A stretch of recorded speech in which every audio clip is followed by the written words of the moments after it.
GHMC bumper offer ఇవ్వనుంది. Property tax బకాయిల వసూళ్ల కోసం జీహెచ్ఎంసీ మరోసారి వన్ టైం సెటిల్మెంట్ స్కీమ్ తీసుకొచ్చేందుకు ప్లాన్ చేస్తోంది. అనుమతుల కోసం సీఎం రేవంత్ రెడ్డికి లెటర్ రాయనుంది. పర్మిషన్ రాగానే వచ్చే నెల నుంచి ఓటీఎస్ అమలుకు రెడీ అవుతోంది. ఇందులో భాగంగా ప్రాపర్టీ ట్యాక్స్ వడ్డీపై 90% రాయితీ ఇవ్వనుంది. బల్దియా ఆదాయం తగ్గినప్పుడల్లా వన్ టైం సెటిల్మెంట్ స్కీమ్ అమలు చేస్తోంది.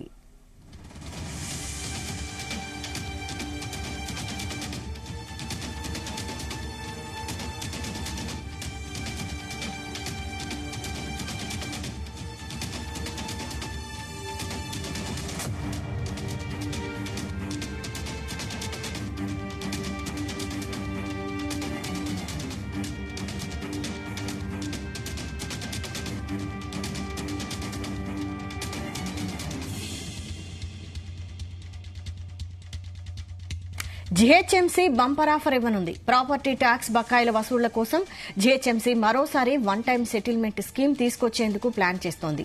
అనుమతుల కోసం సీఎం రేవంత్ రెడ్డికి లెటర్ రాయనుంది. పర్మిషన్ రాగానే వచ్చే నెల నుంచి ఓటీఎస్ అమలుకు రెడీ అవుతోంది. ఇందులో భాగంగా ప్రాపర్టీ ట్యాక్స్ వడ్డీపై 90% రాయితీ ఇవ్వనుంది. బల్దియా ఆదాయం తగ్గినప్పుడల్లా ఇలా వన్ టైం సెటిల్మెంట్ స్కీమ్ అమలు చేస్తోంది.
ఇదే అంశంపై మరిన్ని డీటెయిల్స్ మా ప్రతినిధి సతీష్ అందిస్తారు.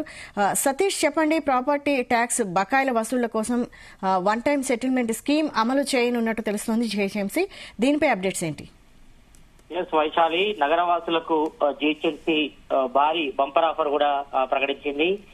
ఆస్తు పన్ను వడ్డీపై 90% డిస్కౌంట్ ఇచ్చేందుకు కూడా జీహెచ్ఎంసీ సిద్ధమని చెప్పుకోవచ్చు. ఎందుకంటే వచ్చే నెలలో వన్ టైం సెటిల్మెంట్ ఇచ్చే ఛాన్స్ ప్రభుత్వ అనుమతి కోసం కూడా ఒక లెటర్ కూడా ప్రిపేర్ చేసేది. మరి సర్కార్ నుంచి రావాల్సిన పన్ను బకాయిలే దాదాపు 3,000 కోట్లున్నాయి.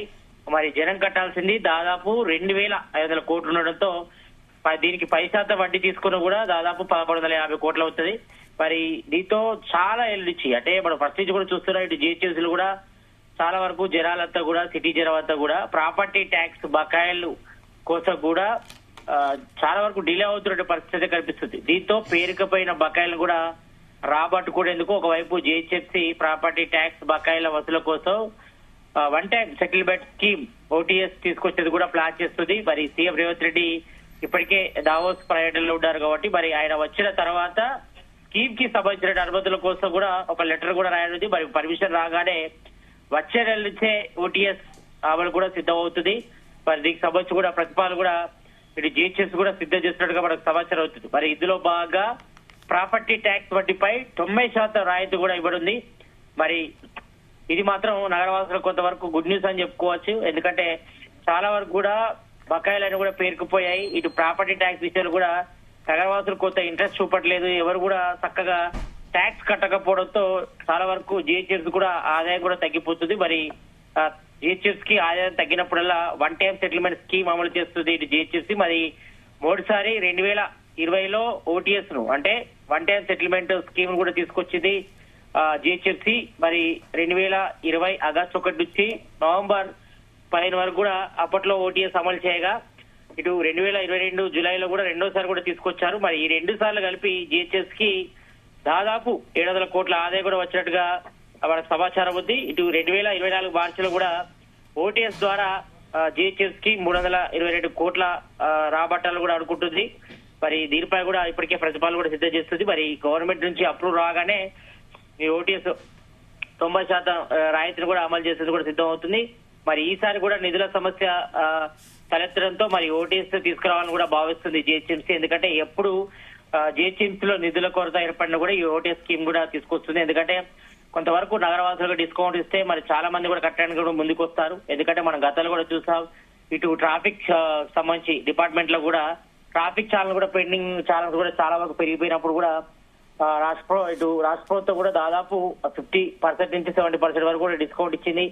డిస్కౌంట్ ఇవ్వడంతో కూడా చాలా మంది కూడా ట్రాఫిక్ పెండింగ్ ఛానల్స్ కూడా క్లియర్ చేసుకున్న పరిస్థితి. కాబట్టి అదే విధానాన్ని కూడా ఇక్కడ కూడా అమలు చేయాలని కూడా భావిస్తుంది. మరి ఈ నేపథ్యంలోనే ఇటు 2020 నుంచి కూడా ఈ యొక్క ఓటీఎస్ విధానం కూడా తీసుకొచ్చింది. మరి దీనిలో భాగంగా మరి ఈ రకంగా ఆస్తి పన్ను బకాయిలపై 90% వడ్డీ మాఫీ చేయనుంది. కాబట్టి మరి ఈ రకంగా చేస్తే మరి నగరవాసులు కూడా ఇటు ప్రాపర్టీ ట్యాక్స్ కడతారని కూడా జిహెచ్ఎంసీ భావిస్తుంది. మరి ఈ విషయంలోనే ఒక నిర్ణయానికి వచ్చేది తెలుస్తుంది. కాబట్టి మరి దీనిపై కూడా కొంతవరకు ఇది నగరవాసులు మాత్రం గుడ్ న్యూస్ అని చెప్పుకోవచ్చు. మరి ఆస్తి పన్ను బకాయిలు కేవలం 10% వడ్డీతో చెల్లిస్తే సరిపోతుంది. కానీ 2024లో ట్యాక్స్ కట్టకుండా పెండింగ్ పెట్టిన వారికి ఇప్పుడు ఓటీఎస్ ఇచ్చి కనీసం 500 కోట్లు వసూలు చేయాలని కూడా జిహెచ్ఎంసీ కూడా భావిస్తుంది. కాబట్టి మరి సర్కార్ నుంచి స్టాంప్ డ్యూటీ కూడా వచ్చినా కూడా ఇటీవల స్టాంప్ డ్యూటీ బకాయిలు కూడా దాదాపు 3030 కోట్లు కూడా రిలీజ్ చేసే పర్సనల్ డిపాజిట్స్ పీడీ అకౌంట్స్ కూడా జమ చేసింది జిహెచ్ఎంసీ. మరి ఈ నిధులను కూడా రెవెన్యూ ఖర్చుల కోసం మాత్రమే ఉపయోగించుకునే వీలుంటుంది. మరి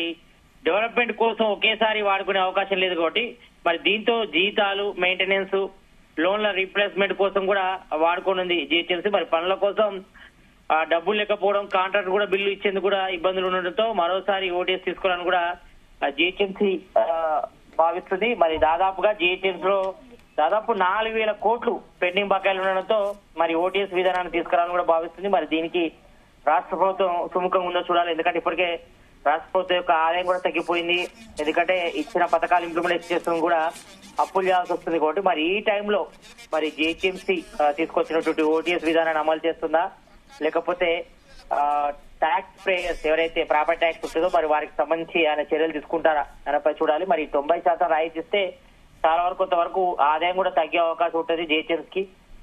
మరి కొన్ని ఫండ్స్ కూడా జిహెచ్ఎంసీ నుంచే వాడుకుంటుంది గవర్నమెంట్. కాబట్టి మరి ఈ నేపథ్యంలో ఆ నిర్ణయం తీసుకుంటుందా లేదా? అయితే సర్కార్ నుంచి కూడా 3000 కోట్ల బకాయిలు ఉన్నట్లు తెలుస్తోంది. మరి వాటి సంగతి ఏంటి? అవి మొదటి నుంచి కూడా అంటే గ్రేటర్ హైదరాబాద్ పరిధిలో కూడా ఆస్తి పన్ను బకాయిలు దాదాపు 4000 కోట్ల వరకు ఉండగా ఇందులో ప్రభుత్వానికి సంబంధించిన పన్నులే దాదాపు 3000 కోట్లు ఉన్నాయి. అంటే ప్రభుత్వం కూడా కొంతవరకు జిహెచ్ఎంసీకి చెల్లించాల్సిన పన్నుల విషయంలో మాత్రం కొంత అలసత్వం ప్రదర్శిస్తుందని చెప్పుకోవచ్చు. అంటే ఓవరాల్ గా ప్రాపర్టీ ట్యాక్స్ 4000 కోట్లు ఉంటే అందులో దాదాపు 3000 కోట్లే ప్రభుత్వానికి ఉన్నాయి. కాబట్టి మరి మిగతా 1000 కోట్లు గ్రేటర్ లోని సుమారు 2 లక్షల మంది నుంచి కూడా రావాల్సి ఉంటుంది. కాబట్టి మరి ఈ బకాయిలు కూడా ఇంట్రెస్ట్ కలిపితే దాదాపు 2500 కోట్ల వరకు అవుతుంది. అంటే ఓటీఎస్ ద్వారా దాదాపు 90% వడ్డీ మాఫీ చేస్తే జిహెచ్ఎంసీకి 1150 కోట్ల వరకు వస్తుంది. కాబట్టి మరి అయితే ఎంతమంది ఈ స్కీమ్ ని వినియోగించుకోవడంపై కూడా ఇంకా బల్దియా ఇన్కమ్ ట్యాక్స్ కూడా ఇన్కమ్ ఏ రకంగా ఆధారపడడంపై కూడా ఉంది. కాబట్టి మరి ఈ ఏడాది కూడా జిహెచ్ఎంసీకి భారీగా ఆదాయం వస్తాయని కూడా ఆశించారు. కానీ ఎవరు కూడా ప్రాపర్టీ ట్యాక్స్ కట్టడే విషయంలో మాత్రం సిటిజన్ మాత్రం పెద్దగా ఆసక్తి చూపడం లేదు. చాలా మంది కూడా అవాయిడ్ చేస్తున్నారు. మరోవైపు ఇటు సర్కార్ బకాయిలు కూడా దాదాపు 3000 కోట్లు కూడా పేరుకుపోయిన పరిస్థితి. కాబట్టి మరి వీటన్నిటి చెల్లిస్తే మాత్రం జిహెచ్ఎంసీ ఆదాయం బాగుంటది. ఎందుకంటే జిహెచ్ఎంసీకి సంబంధించి ఫండ్స్ రిలీజ్ కానీ ఇటు గ్రేటర్ హైదరాబాద్ పరిధిలో డెవలప్మెంట్ సంబంధించి కూడా ఎక్కువ జరిగే అవకాశం ఉంటుంది. కాబట్టి మరి ఈ రకంగా ట్యాక్స్ ఎక్కువ రాకపోవడంతోనే కొంతవరకు అభివృద్ధి అయితే కుంటుపడిందని చెప్పుకోవచ్చు జిహెచ్ఎంసీ పరిధిలో.